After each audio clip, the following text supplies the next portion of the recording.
You guys raise your, Coach Oak with the statement, raise your hand, keep them up, and I will get to you with a mic. How's everybody today? Good. Well, we had a good practice today. Wasn't quite so hot out there today, and we didn't get chased back and forth inside. We set the record for going in and out yesterday. I don't think we've ever moved in and out as much as we did yesterday, which I'm sure you know the weatherman got chewed out for that, whoever that is around here. But we didn't have that issue today, and it went really well. So again, as I said this morning, the focus is on improvement, especially with younger players. We need to have more players play. We got opportunities created by injuries on special teams, opportunities created at various positions on defense. We got to develop more depth on our team. So that's been the real focus for us. You know, right now there's nothing really new on injuries. You know, we're sort of proud to be involved with this First and Gold awareness game, which is all about curing kids' cancer, which we certainly are happy to be a part of institutionally and as a program. They've raised over $11 million since 2005 for pediatric cancer, and that's something that I think is very, very important for our young people.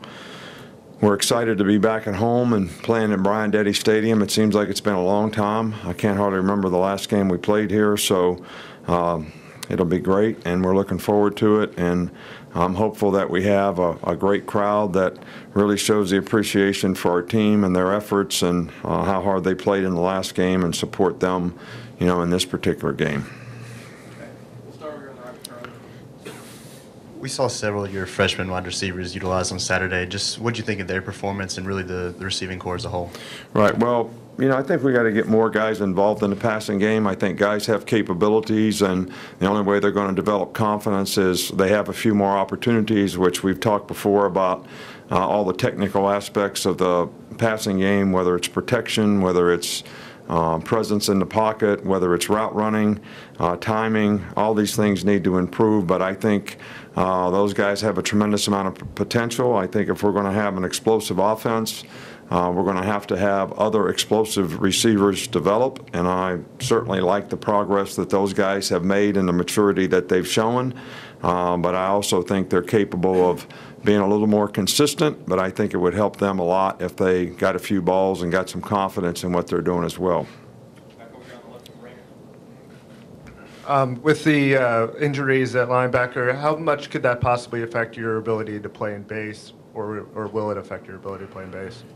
Well, we'll still play base. You know, we've got other guys that we're working at those positions. I think we won't have a choice but to play base in some of the games that we have down the road. So we have to use this time to develop the players that we have.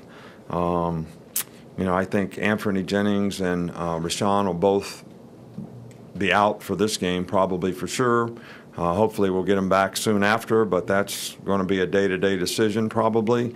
I don't think either guy could practice tomorrow. Typically when a guy can't practice on Thursday that hasn't practiced all week, I think it's pretty tough to play him in a game. So that's probably going to be the scenario with those guys. But we've got some other guys that are getting some valuable experience, and I think it's going to help in the long run in terms of the depth and the experience that these guys gain, but I do think we still have confidence that we can play base defense. We saw Coach Loxley return to the staff. Is he going to be able to coach on Saturday, and how has he been received since he got back? Well, we're doing everything we can to support him and his family, and I think the funeral arrangements are going to be after the game. So I think the plan is for him to leave right after the game, and I think service will be on Monday. I don't know all the details, but you know, I told him he certainly wasn't expected to be here, that he could be and spend as much time as he needed with his family, and he said, you know, it's helpful for me to be here. It kind of gets my mind off of things, and so we're happy to have him and be around us and support him every way we can. I want to ask how guys like Deshaun Hand, LeBron Ray, how they might be able to help out at outside linebacker. Well, Deshaun Hand doesn't play outside linebacker. You know, LeBron Ray is a guy that's never played it. He is a guy that we're looking at that position. We'll see how he develops. There's certain ways that we can play our defense where we don't only need to play one outside linebacker. So, you know, if we need to do that, we certainly can do that. We've done it before in the past.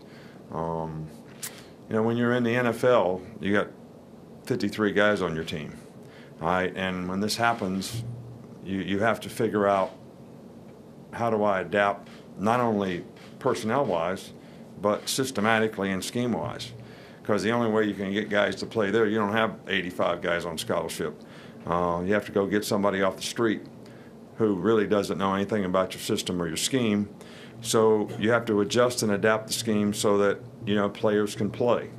And we want to get the best players on the field that we can. We're confident that these guys can do a good job for us, and we're going to continue their development. Come back over to Mark. Just wondering what you thought about how Brian Dable managed the game from an offensive standpoint and everything like that. Well, I think Brian did a good job in the game. I don't think we did a real good job of executing. I talked about, you know, the money that we left on the table, however you want to say it, in terms of some plays that we had that we didn't make, whether it was a breakdown in protection, a misread, so a misexecution. You know, if all 11 guys don't do their job, the play usually doesn't work very well, especially if it's a pass. So everybody's got to protect the right guy. Everybody's got to run the right route. Quarterback's got to deliver the ball to the right guy. All right, so there's a lot more things that can go wrong when you throw the ball. And we had some big plays in the passing game that we did not make because everybody didn't do what they were supposed to do. And people, you know, usually give the quarterback more credit than he deserves when he does well, and they also criticize him more when he doesn't, or things don't go well, but sometimes it's not all on him. And we need to do a better job overall executing, you know, some of those plays so that we can make more explosive plays on offense. You know, when you're a play caller, a signal caller, things work when you execute. And I thought that we learned something about our team. There's things that we could do differently and better. And we'll all grow and learn from it and do better this week. Got a couple more, Alex.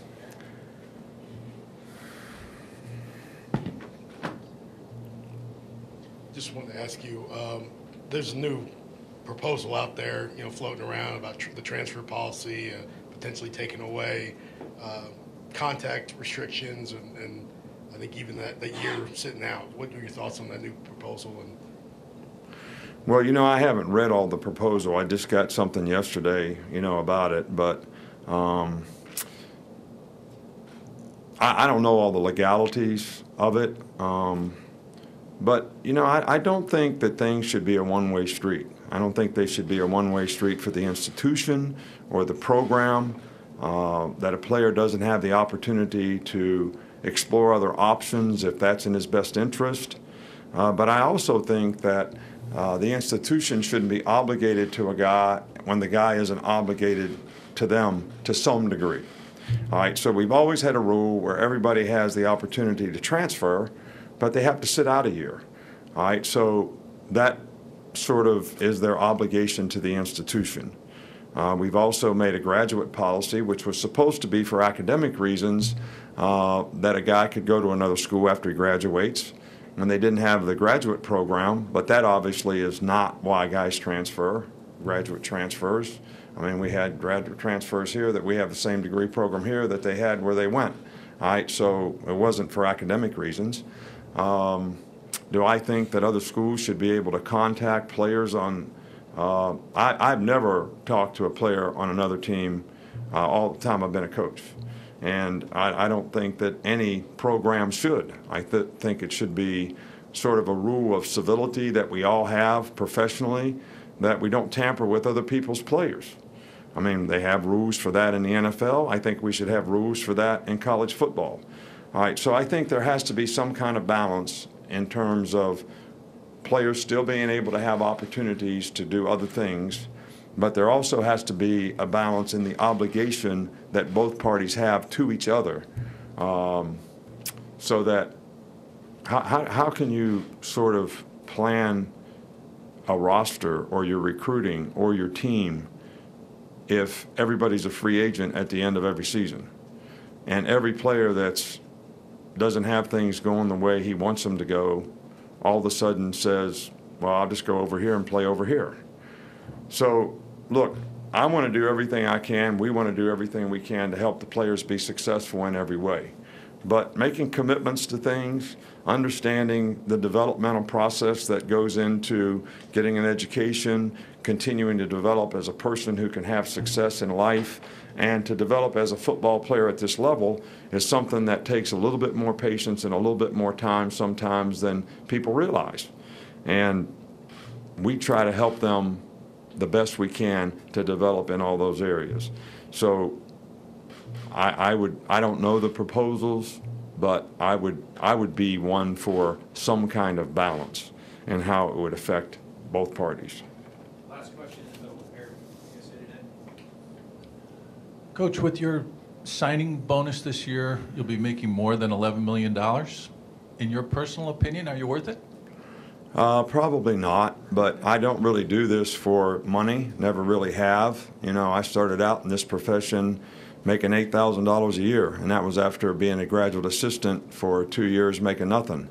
Going to graduate school and, you know, working, loading trucks at night. And my wife worked in the registrar's office, and, you know, we were happy when my dad brought us a case of peas, all right, so we could have a side dish, all right, when we were eating. So we worked hard through the years. I don't think it's up to me to determine what the value is or what the market is for, you know, coaches, or what value I've created here for this institution in this place.